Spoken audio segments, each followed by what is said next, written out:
Hello dear students, कैसे हैं आप लोग। आज का जो टॉपिक है एक काफ़ी इंटरेस्टिंग टॉपिक है, इलेक्ट्रिक डाइपोल। आज मैं उसके अंदर बताऊंगा इलेक्ट्रिक डाइपोल मूवमेंट, इसके एग्जांपल क्या होते हैं और डाइपोल फील्ड।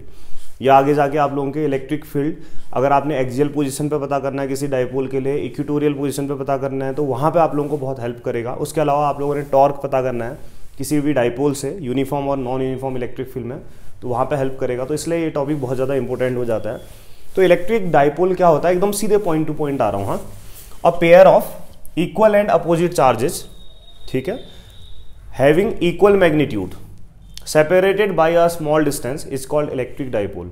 इलेक्ट्रिक डाइपोल एक ऐसा सिस्टम है जहां इक्वल मैग्नीट्यूड के मतलब अगर पहला चार्ज मेरा Q कूलम का है तो दूसरा चार्ज भी क्या होगा, Q कूलम का होगा, ठीक है। इक्वल मैग्नीट्यूड का मतलब ये होता है, मतलब कि अगर पहला 5 कूलम का है तो दूसरा भी क्या होगा, 5 कूलम का। तो इलेक्ट्रिक डाइपोल एक ऐसा सिस्टम है जहां इक्वल मैग्नीट्यूड के दो चार्ज, ठीक है, जिनका नेचर जस्ट अपोजिट होता है। जैसे पहला चार्ज अगर इक्वल मैग्नीट्यूड है, Q है, तो दूसरा भी Q कूलम का होगा। नेचर जस्ट अपोजिट मतलब एक नेगेटिव है तो एक क्या है, पॉजिटिव। एक लड़की मान लो, एक लड़का मान लो, तो इक्वल मैग्नीट्यूड के अपोजिट नेचर के दो चार्ज एक दूसरे से बहुत कम डिस्टेंस पे, इनके बीच की डिस्टेंस बहुत कम होती है। आप चाहो तो L लिख सकते हो, आप चाहो तो X लिख सकते हो, आप चाहो तो R लिख सकते हो, लेकिन मैं जानबूझ के आज इनके बीच की जो डिस्टेंस है वो 2L लिखने वाला हूँ। इसलिए क्योंकि डाइपोल का जो सेपरेशन है ना दोनों पोल्स का, ये बहुत कम होता है।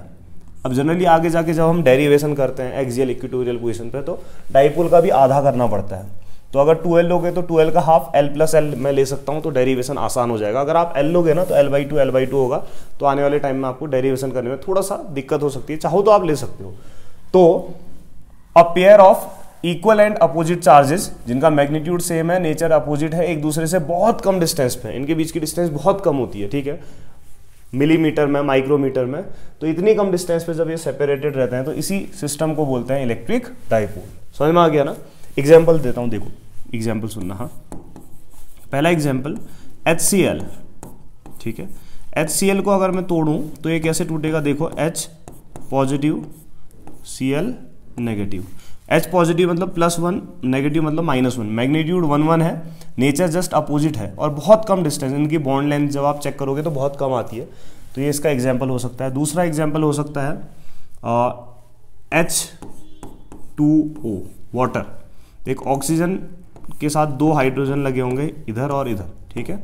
अब H प्लस होता है तो +1+1, O2 नेगेटिव होता है तो -1 यहाँ ले लो, -1 यहाँ, -1 -2। तो ध्यान से देखोगे, देखो ये एक इलेक्ट्रिक डाइपोल बन गया और ये एक इलेक्ट्रिक डाइपोल बन गया, है ना।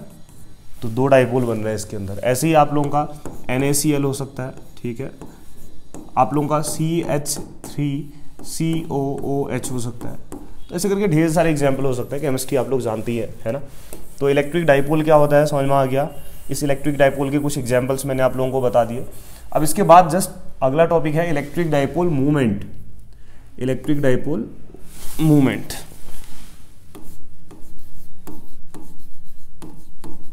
तो किसी भी इलेक्ट्रिक डाइपोल का इलेक्ट्रिक डाइपोल मूवमेंट कैसे निकालेंगे।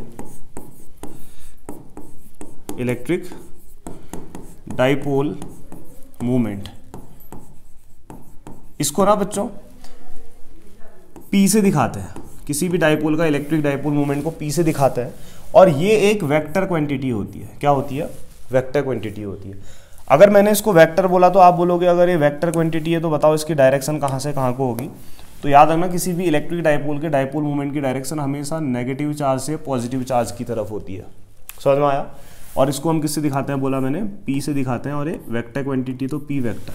कोई दिक्कत तो नहीं है। अच्छा ठीक हो गया। अब आप बोलोगे इसको लिखेंगे कैसे, इसका फॉर्मूला क्या होगा। तो P वेक्टर इक्वल टू होता है बच्चों दोनों में से किसी एक चार्ज का मैग्नीट्यूड, क्योंकि चार्ज एक स्केलर क्वांटिटी है, इनटू दोनों के बीच का सेपरेशन कितना है, 2L। अब ये एक वेक्टर लगा रहे हो तो एक पोजीशन वेक्टर हो जाएगा, तो Q इंटू कितना आ जाएगा, 2L वेक्टर। तो किसी भी इलेक्ट्रिक डाइपोल का डाइपोल मूवमेंट होता है P vector equal to Q into 2L vector. समझ में आ गया ना। अच्छा, मैग्नीट्यूड पूछे कोई आपसे कि मैग्नीट्यूड मतलब कि डायरेक्शन मत बताओ, सिर्फ न्यूमेरिकल वैल्यू बताओ, तो इसका मैग्नीट्यूड कितना होगा, तो ये होगा P equal to Q into 2L। दोनों में से किसी एक चार्ज की स्ट्रेंथ, ये +5 है -5 है तो सिर्फ आपने 5 लेना है इनटू दोनों के बीच का सेपरेशन। 1 सेंटीमीटर है तो 2L की जगह कितना रख दोगे 1 सेंटीमीटर। अब बात करते हैं इसकी SI यूनिट। तो SI यूनिट कितनी होगी देखते हैं जरा, ठीक है। SI यूनिट, ठीक, देख चार्ज की यूनिट क्या होती है कूलम, डिस्टेंस की यूनिट क्या होती है मीटर। तो कूलम मीटर, ये सेंटीमीटर नहीं है, इसकी क्या है SI यूनिट हो गई। कोई दिक्कत तो नहीं है। चलो न्यूमेरिकल किस तरीके से आता है, बहुत सारे बच्चे गलत करते हैं, बोलते हैं कि क्वेश्चन में एक इलेक्ट्रिक डाइपोल है जिसकी पोल स्ट्रेंथ है मान लो 1 माइक्रोकूलम। तो 1 माइक्रोकूलम अगर पोल स्ट्रेंथ दी है तो इसका मतलब Q इक्वल टू 1 माइक्रोकूलम हो गया, और दोनों चार्जेस का सेपरेशन दिया हुआ है 5 सेंटीमीटर। अब यहाँ पर को आप गड़बड़ करते हो, 5 सेंटीमीटर सेपरेशन दिया है तो आप L मत समझना। आज मैंने दोनों चार्जेस का सेपरेशन को 2L से दिखा रहा हूँ। किससे दिखा रहा हूँ 2L से। तो इनका सेपरेशन L ना लिखते हुए आप लोग क्या लिखेंगे यहाँ पर को 2L लिखेंगे। और बताओ इस सिस्टम का इलेक्ट्रिक डाइपोल मोमेंट कितना होगा, आपसे पूछता है। तो सीधी सी बात है P इक्वल टू हम लोग जानते हैं Q इंटू 2L होता है, ठीक है। अब Q की जगह आप 1 माइक्रो है ना बच्चों, माइक्रो मतलब 10⁻⁻⁶, ठीक है। और 2L की वैल्यू कितनी दी है 5 सेंटीमीटर। सेंटीमीटर मतलब दिखे ना तो मैं यहाँ पे लिखा है 5 इंटू 10⁻⁻² लिखा है। हाँ 5 सेंटीमीटर को मीटर में बदलने के लिए -2 से मल्टीप्लाई करते हैं। तो 5 बन जा कितना आ जाएगा 5 इंटू 10⁻⁻⁶ -2 करोगे तो -8। एक चार्ज की यूनिट होती है कूलम, डिस्टेंस की होती है मीटर, तो कूलम मीटर। तो ये आप लोगों का ऐसे डाइपोल मोमेंट निकल जाएगा। गलती जो आपने करनी है मैंने आपको बता दिया कि क्या नहीं करनी है, कि सेपरेशन को 2L लोगे जो भी दिया हुआ है, ठीक है। और देखो हर एक चार्ज का अपना एक फील्ड होता है, आपका अपना एक घर का एरिया है, ठीक है। तो जैसे अगर मान लो आप किसी सोसाइटी में रह रहे हो तो सोसाइटी में बहुत सारे घर एक साथ होते हैं और उनका प्रॉपर एक कंबाइंड एरिया होता है, ठीक है ना। तो इलेक्ट्रिक डाइपोल में 2 इक्वल और अपोजिट नेचर के चार्ज हैं, एक पेयर ऑफ चार्जेस कह सकते हो।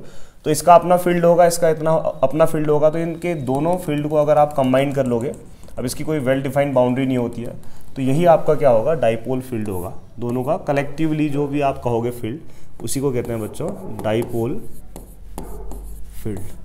समझ में आया? एकदम इजी टॉपिक था तो इसलिए मैंने सोचा कि जल्दी से जल्दी बताने की कोशिश करूं।